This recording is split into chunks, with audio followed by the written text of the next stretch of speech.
All right, welcome to Lecture 2 today, Writing the Research Paper. Today we're going to be talking about introductions and thesis statements. All right, so introduction. What's the purpose of your introduction? It's to introduce your topic, frame your topic, ease your reader into your topic.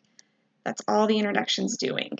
It's also a good place to grab your reader's attention, make them interested in what you're going to be talking about, and then of course the big purpose, the big thing that you need to do with your introduction is lead to your thesis statement or your overall argument, and we'll be talking more about the thesis statement in just a few minutes. First, let's talk about the structure of your introduction. Usually it is only one paragraph long, all right? Occasionally you can have longer introductions, 2 paragraphs if you need to do a lot of work to sort of set up your topic, or if you have a longer introductory story or hook or something that you're trying to tell to get your reader's attention. But your goal really needs to be to get to your thesis statement as soon as possible. So my recommendation is just 1 paragraph for your introduction. The last sentence of your first paragraph is where I'm going to be looking for your thesis statement. If it's abundantly clear that your introduction is 2 paragraphs long, then I will be looking for your thesis statement at the end of the second paragraph, at the end of your introduction, essentially, all right? That is where I'm going to be looking for your thesis statement, in that very last sentence place. If it's not there, and if I can't tell what your thesis statement is, that's going to be a bit of a problem, all right? So it may sound formulaic, but research papers tend to be formulaic. So just know, I will be looking for your thesis statement in that very last sentence of your introduction. All right, so let's talk about some introduction strategies. How can you go about writing your introduction? There's lots of different ways to approach an introduction. One popular way is called the inverted triangle, all right? So think of a triangle sort of this way. That's where you sort of begin broadly describing your topic, and you slowly get narrower and narrower until you've worked down to your very narrow, focused thesis statement, all right? That's just a way to introduce your topic. A second strategy is using a vivid or engaging story. Your introduction is one of the few places in your research paper where you can sort of be a little more fun, a little more creative. You want to be careful about the type of story that you tell. You don't necessarily want it to be too personal. But if you're going to be personal, the introduction is probably the best place to do it. So if you've got a story, something you found in your research, something interesting to tell, introduction is a good place for a story. It's also fun for the reader. Another thing to do with your introduction is to ask a thought-provoking question. If you remember all the way back to Unit 1, where you wrote the question essay, that can be something that you discuss in your introduction. What's the question here? What's the question that you're going to be answering? Bring that up in your introduction, and then present your thesis statement, which is the answer to that question. So what's the question? Start your introduction that way. Another strategy is presenting a paradox, and by that I mean maybe what you're talking about is an argument that's supposed to change people's minds. So you can begin your introduction talking about most people believe this, or most people assume this, or this is the way most things are usually done. However, you have your big however moment and you challenge that assumption. Your thesis statement, your argument is all about challenging the status quo, the way things are usually thought of. So that's an introduction strategy. There's the mind the gap strategy. So that's thinking about, what do your readers already know? What are they familiar with? What are they comfortable with? And then what might they not know? you guys all know this, but did you know this, right? And that leads into your thesis statement, your argument. It's the gap that maybe your readers aren't aware of. And then finally, a fun one is to start with a provocative quotation. Now, I recommend that this isn't some sort of um, really niche quote from somewhere in your secondary research that you sort of pulled out to discuss. Those sorts of quotes from like really involved places in your secondary research, those need to be down in the body paragraphs. But if you have maybe a quote from a famous thinker or a quote from a famous speech or something more generalized type of quote, that can be a fun place to start if it's a good way to get into your topic, a good way to introduce your topic. All right, so those are some ideas. There's potentially a lot more things you can do with your introduction. This is to just get you thinking about it, but let's talk right now about strategies that you should maybe avoid. The first thing I recommend avoiding is the placeholder introduction. And by that, I mean you just sort of have a lot of vague and rambling statements that are filling up the space of your introduction. You don't, and I can identify these, I can see these. This is when you're not really sure what to say in your introduction. You know that it needs to be a full paragraph and you're just trying to like say stuff and put sentences out there and ramble a little bit until, okay, I filled up enough space and now I can introduce my thesis statement. Try to be more purposeful, all right? Try to actually have some purpose to your introduction. All right, the second strategy to avoid is the restated question introduction. Now, what do I mean by that? So in the previous slide, I talked about how you can have the thought-provoking question, the big question that your thesis statement answers. But what I don't want you to do with your introduction is say question after question after question after question, where you're just like re-saying the same question over and over and over and over again, and then getting to your thesis statement. Those aren't very fun introductions to read when it's just a whole series of questions or one question restated multiple different ways, right? This third one, look, you're actually welcome to do it if you want to. It's just sort of cliche and overdone. So if you can, maybe try to be more creative than doing the Webster's Dictionary definition introduction. And that's where you're like, my topic is bilingualism. The Webster's Dictionary defines bilingualism as da da da da da, right? Like it's fine. You can do it if you want. Just know that it's super cliche and maybe try to do something else unless you have a really good reason for starting with an introduction. Okay, and the last one I'm going to warn against is, and this one is related to that inverted triangle structure where you sort of start broadly describing your topic and then narrow your introduction down to your thesis statement. Okay, what you don't want to do is start so broadly. This is what we call the dawn of man introduction. This is where you're like, from the beginning of human history, this is how it's always been, or at the beginning of time, people started using language. Okay, that's far too broad, right? Like far too broad of a place to start. So try to start in a slightly more narrow space than that if you are going to do that inverted triangle sort of introduction, okay? All right, here I have for you an example introduction of a paper that I wrote. And you don't need to read through this super carefully. I just want to point it out that in this paper, I chose to start with a quote. This was a paper where I was discussing Robin Hood movies. I was writing about different versions of Robin Hood. And so I started off with a funny quote from a Robin Hood movie, Robin Hood Men in Tights. It's a quote from the movie, and I felt like that quote was a good way to sort of introduce the topic that I was going to be talking about, which was Robin Hood accents, various accents that Robin Hood characters have had.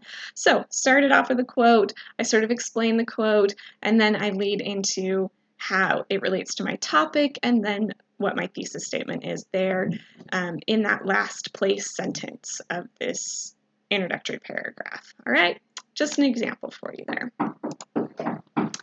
All right, Let's move on to talking about the thesis statement. All right, what is a thesis statement? I'm hoping most of you are very comfortable with thesis statements, but I know that I was not comfortable with writing thesis statements when I was a freshman writer. So hopefully this is helpful for you. So the definition of a thesis is a statement, usually one sentence long, and usually found toward the end of the introductory paragraph of a research paper, that defines the central argument or claim of a research paper, and usually roadmaps the supporting points that will be discussed in the paper to support the thesis. All right, so a couple things I want to point out there. Usually one sentence, okay? In my opinion, this is my personal opinion, other teachers you have may disagree or may not mind so much, but in my opinion, the tightest, best, most well-articulated thesis statements can be said in one sentence, all right? There's very few cases where I think it needs to be multiple sentences. So I would say work your hardest to get your argument succinctly stated in one sentence, with that road mapping even in one sentence. And it's probably going to be a longer and more complex sentence. That is also a general pattern I've seen, that the longer, more complex your thesis statement is, the more work it's doing to explain your argument. But right, try to keep it to one sentence if you can. Okay, but it defines your central argument. That is the most important job of a thesis statement. So we talked about it before. You have a question. You have your big question. Your thesis statement is the answer to that question, right? So what's the answer? Another way I like thinking about it when I do student conferences, and I know we're not going to get to have good one-on-one conferences with this unit, but when students come to me and say that they're struggling to write their thesis statement, the number one thing I will ask them to do is say, finish the phrase, finish the sentence, my argument is. Now, I don't necessarily want you to use the words my argument is. It depends. I probably won't count it against you if you do. Try not to, though, because we're trying to avoid personal pronouns per se. But finish that sentence, and everything that comes after the phrase my argument is, that's your thesis statement, right? What is your argument? Distill it down. Then the icing on the cake is to add that roadmap. How are you proving that argument? What are you going to be talking about in this paper that supports that argument? You know, you give a little roadmap of how that argument is going to work out.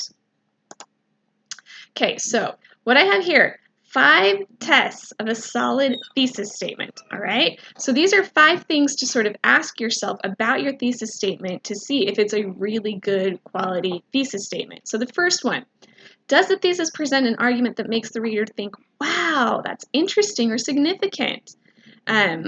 Your argument should be interesting, and it should be something significant, all right?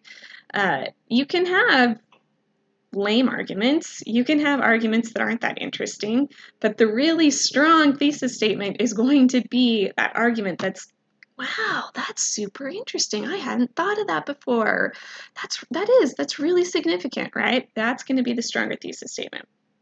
Number 2 here, would a reasonable reader respond, oh, sorry, typos here, not respond with, duh, or so what, or, well, that seems obvious, or who cares, right? That's if your argument isn't very interesting or significant, if it's sort of like, yeah, not that interesting, okay? If your reader's going to respond that way, not so strong, okay? Third thing, does the thesis avoid general phrasing or sweeping claims such as all, none, always, never? Those can be dangerous terms in a thesis statement because they may not be true. You may not be able to support them well. So you want to be careful in using sweeping terms like every person on earth does this, right? Really every person or just the majority, right? So be careful of terms like that. Fourth there, does the thesis roadmap the topic sentences, or those are the subtopics supporting or proving the argument? like I said before, the most important thing your thesis needs to do is state your argument. But really, really good thesis statements are also going to roadmap the topic sentences, roadmap the points that support your thesis. Give your reader a heads up about how you're going to be developing this argument in your paper, right? And then finally, does the thesis present a claim or argument that someone could potentially argue against? Again, that's what's going to make for a really good, really solid, significant argument. If you're saying something that nobody's really going to disagree with, what's the point of making that argument, right? So think through your argument. Is it something that someone could argue against? Because those are the significant arguments to make. All right, let's look at some example theses now. So here's our first example. I'll read through this. In this paper, I will argue that hiring employees that speak more than one language and are not necessarily native to the language that they will be working with is more beneficial than hiring a monolingual to the company or organization. Okay, let's think through if this passes all 5 of those tests for a solid research paper. The first thing I'm going to point out, there is the use of personal pronouns here. In this paper, I will argue. Now, that probably didn't lose the student any points. It also isn't a super elegant way of introducing your thesis statement. So if you can find a way to avoid those types of phrases, I generally recommend that. But here's the thing. There's a clear argument here. The argument being that companies, it's good to hire multilinguals for companies, all right? More beneficial, that is more beneficial to companies and organizations. So argument's clear. Is it interesting or significant? I would think so. I would say that this could be argued against. Someone could make an argument against this. Does it roadmap? I'm not seeing a lot of road mapping here. Now, to be fair, I think that I edited this thesis statement. I think in the original paper they had a second sentence that did do a little bit of road mapping, but for this single sentence here, not so much road mapping. So we're going to give this one a decent pass, right? It at least presents a significant argument that's interesting, okay? Let's take a look at this one. The age-old tactics of memorization and the notion that understanding and applying grammar is a measure of intelligence frustrates and discourages students and unintentionally enforces outdated social classes. All right, does this pass the 5 tests of a solid thesis? Well, we've got maybe some issues with sentence construction here, maybe some issues with the structure of the thesis making a whole lot of sense, but I think that I can pull out what they're trying to argue is that the way we traditionally teach grammar has not been very good. I think that's what they're trying to say. So maybe a few loss of points on clarity here, but I am seeing some road mapping, right? Just a little bit here. I'm seeing frustrates and discourages students, unintentionally enforces outdated social classes. Okay, so those are some points that I'm guessing are going to be developed in the paper. I'm expecting them to be developed in the paper, all right? So we've got that.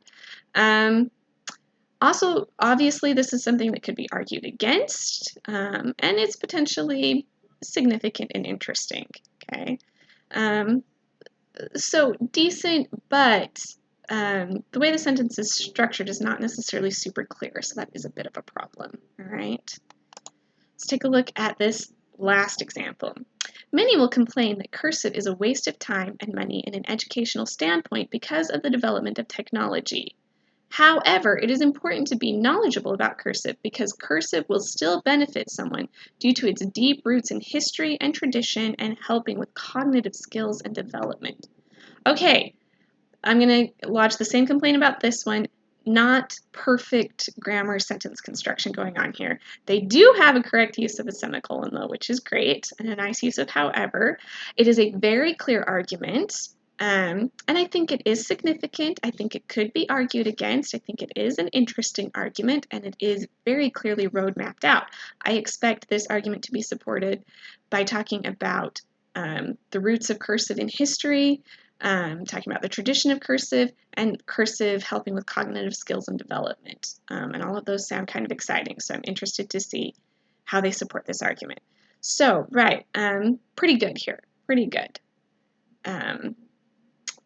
They also do a great job of incorporating the counterclaim here in their thesis statement. You don't necessarily have to do that, but I think it does make this one stronger to do that. Okay, there we go. Everything about introductions and thesis statements. I hope you guys are feeling better about writing your own introduction and about crafting your own thesis statement. Wherever you are in the research process on working on developing your introduction thesis statement, if that's the first thing you need to write, then that's helpful. If you're more of the Gardner writer like me, maybe mapping out some of your body paragraphs before you tackle your thesis statement and introduction. Whichever one you are is fine. Just keep all of these things in mind as you work on that this week. And good luck with your introductions and your thesis statements.